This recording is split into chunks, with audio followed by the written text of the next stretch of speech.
Today's falconry word is called gaping.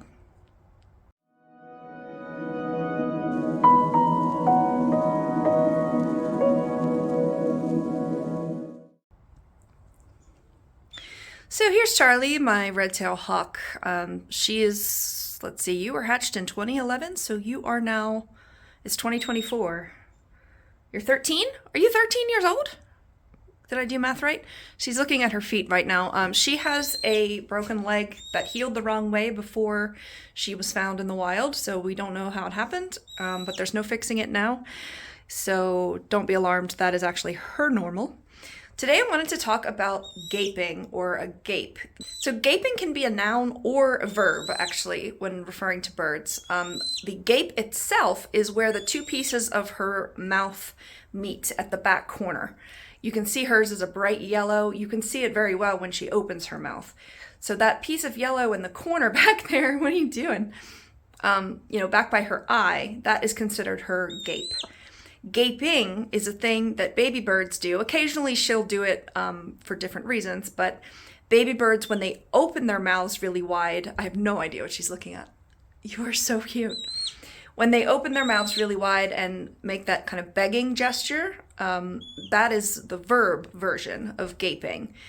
Charlie's too old to be begging. I guess her vocalizations are kind of a version of that, but she doesn't exhibit that gaping behavior for begging for food from a parent.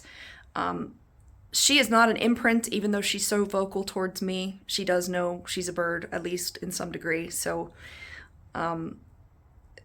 she acts more like a baby sometimes. In baby birds, if you're not sure what species you have, you can actually identify certain baby birds by their gape color, especially inside the mouth. Again, it's both the part of the mouth and the behavior of opening the mouth wide. She does it, Charlie will do it sometimes if she's like got a feather stuck in her throat. I just call it gaping if she opens her mouth, for an extended period of time. Not really a yawn, but if she's got it open. I have a little bit of footage of her doing what I would consider gaping.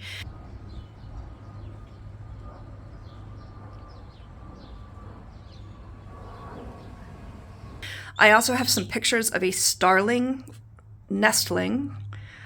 It goes hatchling, nestling, fledgling, juvenile, adult in most birds. Some don't have that juvenile, plumage. Anyway, I have a video of a fledgling house sparrow that had a head injury.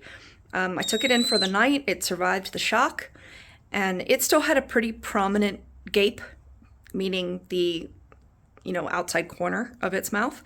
The gape kind of starts wider and gets smaller with age. It's also that the bird is growing, so maybe it just looks smaller.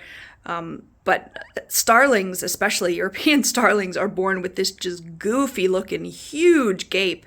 It's one of the identifying, what are you looking at? There must be a bug or some movement or something.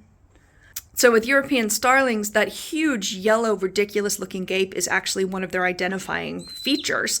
When the baby birds are hatched, they often don't have a plumage that can help you determine what kind of bird it is.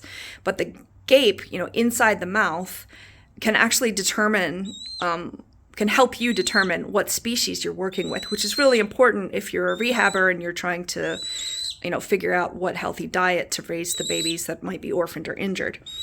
Charlie's gape is rather prominent with that bright yellow. It does often change colors over time as well. Falcons especially will be born with kind of a bluish foot and beak color, including the front of the beak color, which is called the cere, not the tip of the beak, which is where the danger is, but the cere and also that gape, and then it turns yellow over the next few years of a falcon's life. I believe it happens. Hello, sweetie. I believe it happens with some hawks as well. Don't quote me on that for red tails, because I haven't trained a red tail since immaturity. I've worked with them at the rehab center, but that was like a long time ago. I'd have to look up pictures. Hi. So yeah, the color the size, the inside, especially for the babies when they have that wide open gaping behavior that are begging. They can all be used to determine what species you have. So hopefully you learned something from today's falconry word. Gape is kind of a bird nerd word anyway. But thanks for tuning in, and we'll talk to you in the next one. Bye. Okay, gaping part 2 because I'm a bit of an idiot. This word is both an adjective and a verb. Sorry, it's not an adjective. The word gape is a noun and, oh my god. Noun is the part at the corner of her mouth. I'm really not doing a great job at this. Gape is a noun, gaping is a verb. Okay. What should I say, Char?